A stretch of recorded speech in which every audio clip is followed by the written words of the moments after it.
Welcome back. This is the second presentation on Chapter 8, Political Parties and Interest Groups. We're going to continue spending most of our time talking about political parties.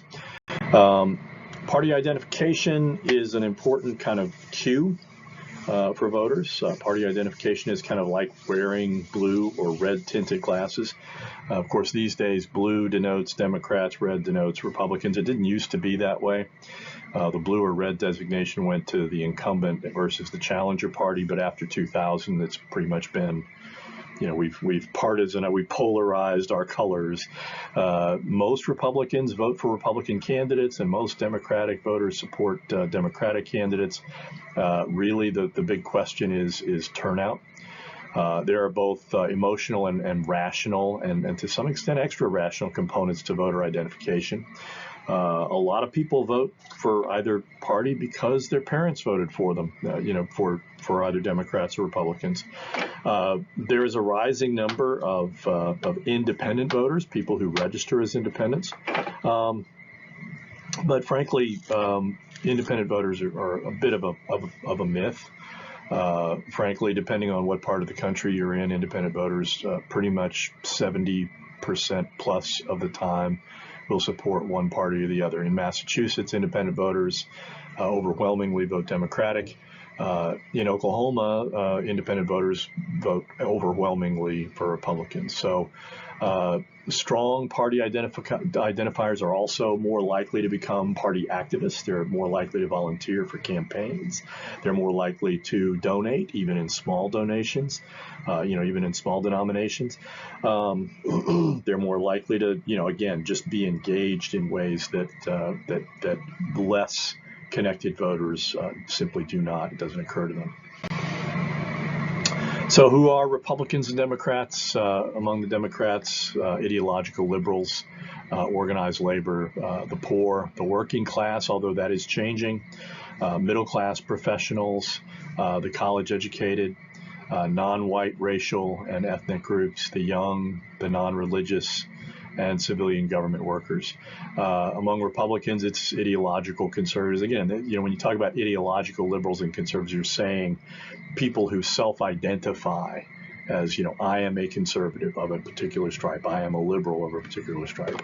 Likewise, among Republicans, business interests, non-Hispanic whites, non-college educated and rural whites, the very wealthy, the elderly, military families, and again, religious conservatives who are slightly different from ideological conservatives for a variety of reasons.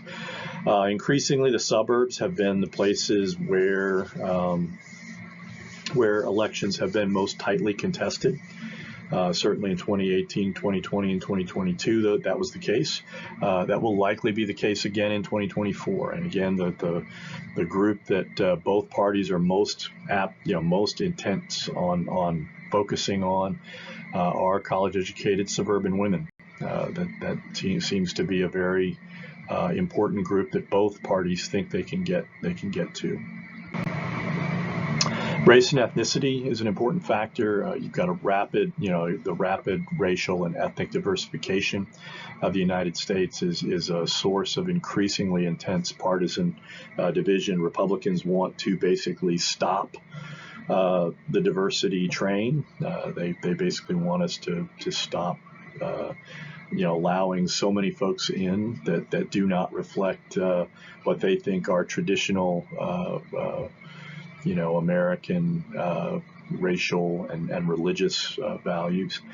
For a variety of reasons, Black Americans have consistently identified with the Democratic Party. That wasn't always the case. Of course, Republicans were the party that freed slaves. That really began changing in the 1930s when, again, the New Deal that pulled a lot of blacks over into the Democratic Party. That was consolidated with the Fair Deal in the late 1940s when Democrats placed civil rights on the National Party platform. And so these days, it's fairly routine that 90% of blacks vote for Democrats.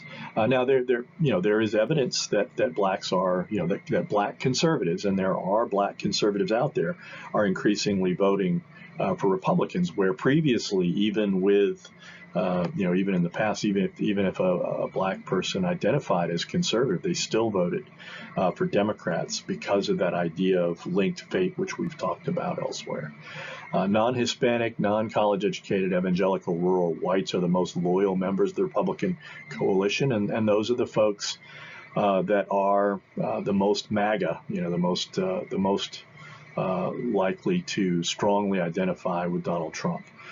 Hispanic Americans are among the fastest growing ethnic groups. They are somewhat less monolithic than Black Americans. Of course, among Hispanics, Cuban Americans are the most likely to support Republicans, while Mexican Americans and Puerto Ricans are generally strong supporters of the Democratic Party.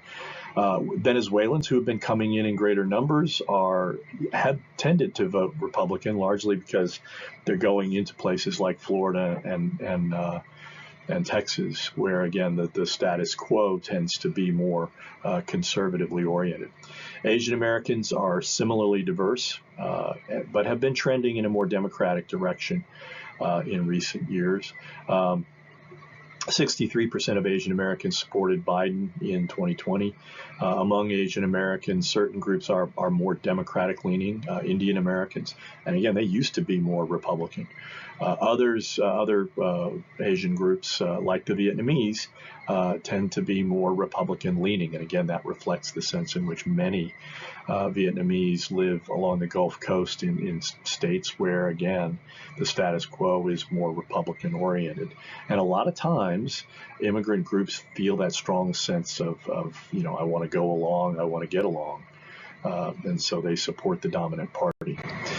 Gender, women's support for health care, education, and social services contributes to what we widely characterize as a gender gap, which reflects this idea that women tend to support Democrats at a higher rate than they do Republicans, than men. A much higher percentage of female lawmakers at the federal level are Democrats. This was a pronounced issue in the early aughts, where again, because of Republicans' kind of social family values arguments, many of which involve subordinating women, they were having difficulty identifying women who were willing to run for higher office. And so, between 2000 and really 2014, the people who were in the Republican Party that had won elections were overwhelmingly elderly white men. They have made inroads in identifying people who are willing to espouse what is the doctrinaire Republican cause these days. In 2020, the gender gap was approximately 20%. With women favoring Biden by 57 to 42. So again, how will Republican-dominated state legislatures passing strict abortion bans contribute to the gender gap going into 2024? It's, I think, an open question going forward. And again, the question is going to be: is this issue, is the abortion issue in particular, going to hurt Republicans badly enough that they're going to change their tune on that issue? Right now, that's not the case. They're in fact trying to double down. Religion. Religious intensity contributes to partisanship. Devout Americans tend to support Republicans. White Protestants, especially evangelical Protestants, strongly identify with the Republican Party. The exception on the religious intensity scale are Black evangelical voters who nevertheless strongly support Democratic candidates. Jewish Americans are among the most loyal supporters of the Democratic Party, again, although there are issues now because of what's going on in Israel with the war in Gaza. That is creating some rifts within the Democratic Party with their Jewish supporters. Secular Americans, who now comprise roughly 1/4 of the population, strongly favor Democrats, again because Republicans want to they want to bring religion into public life. They want government to support religion, and most people who are secular would prefer not to have that happen. Class, again, you have rising income inequality and economic distress that's contributed a great deal to what we would characterize as economic populism, this idea that a lot of people, both on the far left and the far right, think that the system is just systematically unjust, and that government should be intervening to make things fairer economically. The New Deal class division, the period of the 1930s created, again, this sense in which upper income Americans supported Republicans while lower income Americans supported Democrats. Existing policy divisions between Democrats and Republicans to some extent have caused New Deal divisions to persist. But now you have the college-educated dimension, non-college educated whites who are oftentimes relatively low income are increasingly turning to Republicans, while college-educated women who had previously been a key part, especially college-educated white women, I must say, who were previously a key part of the Republican coalition, are increasingly turning to the Democratic Party. College-educated voters supported Joe Biden for president in 2020 by a 55-43 margin. And Republicans are aware of that, and to some extent that feeds Republicans' hostility to higher education, which I think is frankly a mistake. Region of the country, you've got a red-blue division of states. It's more complex than it seems. If you look at the country by county and by how they voted, it appears the GOP dominates the country. In fact, most of the small number of blue counties are some of the most densely populated counties in the United States. Republicans have tended to dominate in the South, the Midwest, and rural areas. That again is becoming more problematical for them as more ethnic minority groups are rising in numbers. For example, Texas now is 40% Hispanic, and if Republicans continue alienating Hispanic voters, both Texas and Florida are going to become harder and harder for them to win. And keep in mind, if they can't win Texas and Florida, they have no shot at the presidency. They would have to win an improbable combination of smaller states. Democrats tend to dominate coastal areas and in larger population states. If you think about the 5 largest population states, California, New York, Texas, Florida, and Illinois, Democrats dominate 3 of those, of those high population states. And again, Texas and Florida are the ones that Republicans have to win, and they have played hardball with election rules to keep themselves in a controlling position in those states. Age, young people are disproportionately moving towards Democrats, although in many instances younger Americans evince a kind of Shakespearean, a pox on both your houses kind of attitude. Older Americans are more likely to support Republicans. Events can have a powerful shaping influence on entire generations. When you think about the impact that the Great Depression had on the New Deal generation, when you think about it too, the Great Depression followed by World War II, followed by the Cold War, it has a tremendous impact on people's attitudes. Millennials reacted sharply to the Great Recession, turning strongly against Republican policies. Again, you've had a striking turn of young Americans toward independence, again expressing an increasing frustration with government dysfunction.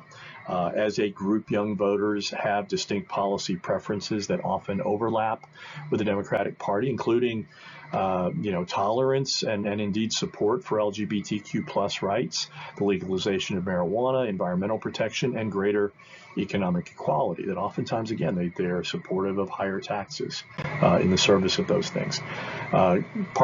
Partisan polarization in society. You have a growing partisan divide between people who identify with the Republican and Democratic parties. Studies show that hot, cold ratings of the other party, a lot of people are evincing real hostility, not simply that they disagree. If you're a Democrat, you hate Republicans. If you're a Republican, you hate Democrats. You think they're stupid. You're more inclined to think really in antipathetic terms towards the other party. Political divisions have moved beyond policy disagreements and have become far more personal.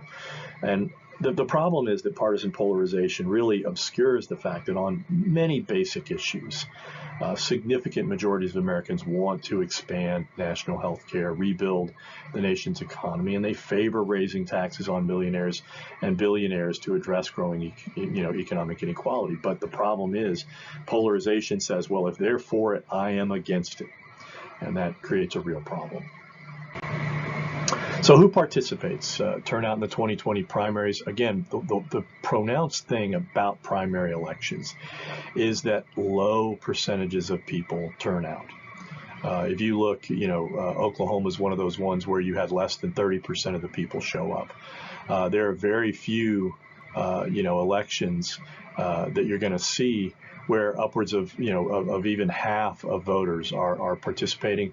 And if you look at in the top at Washington and Oregon, those are states that have mail-in voting, and that is something that I think again reflects something important, that if you make it easier for people to vote, more people will vote. And in fact, there is no evidence that mail-in voting increases voter fraud. Because of the voter registration requirement, it is really hard for people to engage in what we might call in-person voter fraud.